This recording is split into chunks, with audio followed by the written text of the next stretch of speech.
ఒక నిరుపేద తన రోజువారీ జీవితంలో ఏ కనీస సదుపాయాలు ఉండాలని కోరుకుంటాడో వాటినన్నిటినీ అభయస్థంలో భాగంగా చేర్చడం జరిగింది. మహాలక్ష్మి, రైతు భరోసా, గృహజ్యోతి, ఇందిరమ్మ ఇళ్లు, చేయూత కింద పెన్షన్లు పంపిణీ వంటి పలు పథకాలను ప్రభుత్వం ఇప్పటికే సమర్థవంతంగా అమలు చేస్తుంది. మన ఆడబిడ్డలు పనికి వెళ్లాలన్నా, చదువుకోవటానికి బడికి వెళ్లాలన్నా, లేదా మొక్కు తీర్చుకోవటానికి ఓ గుడికి వెళ్లాలన్నా వారు ప్రయాణ ఖర్చుల గురించి ఆలోచించకుండా వెళ్లటానికి మహాలక్ష్మి పథకం కింద 2023 డిసెంబర్ 9న తేదీన రాష్ట్రంలోని మహిళలందరికీ ఉచిత బస్సు సౌకర్యాన్ని ప్రారంభించాం. నేటి వరకు రాష్ట్ర వ్యాప్తంగా 7,227 బస్సుల్లో 149.63 కోట్ల ఉచిత ప్రయాణాలు మహిళలు చేశారు.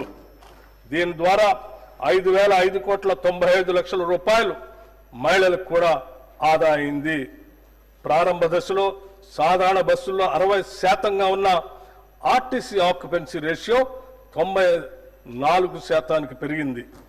మహాలక్ష్మి ప్రత్యేక బస్సుల్లో ఈ ఆక్యుపెన్సీ రేషియో 100% నమోదవుతూ ఉంది. దీనివల్ల ఆర్టీసీ ఆర్థిక పరిస్థితి కూడా మెరుగుపడింది. బస్సుల సంఖ్యను పెంచడమే కాకుండా 6,400 మంది ఉద్యోగులను ఇప్పటికే అదనంగా నియమించడం జరిగింది. ప్రభుత్వం ఈ పథకం అమలుకు ఆర్టీసీకి క్రమం తప్పకుండా నిధులు చెల్లిస్తూ ఉంది.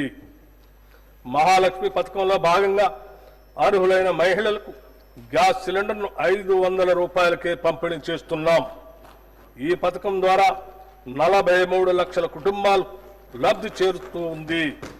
లబ్ధిదారులు ఉపయోగించిన సిలిండర్లకు సబ్సిడీ కింద రాష్ట్ర ప్రభుత్వం 433,20 రూపాయలు చెల్లించింది. గృహజ్యోతి పథకం కింద 200 యూనిట్లకు లోబడి విద్యుత్తును వినియోగిస్తున్న వారికి ఉచిత విద్యుత్తుని అందిస్తున్నాము. ఈ పథకం కింద 50 లక్షల కుటుంబాలు లబ్ధి పొందుతున్నాయి. ఈ పథకం కోసం ఇప్పటికే 1,775 కోట్లు 15 లక్షల రూపాయలు విద్యుత్ సంస్థలకి సబ్సిడీగా చెల్లించడం జరిగింది.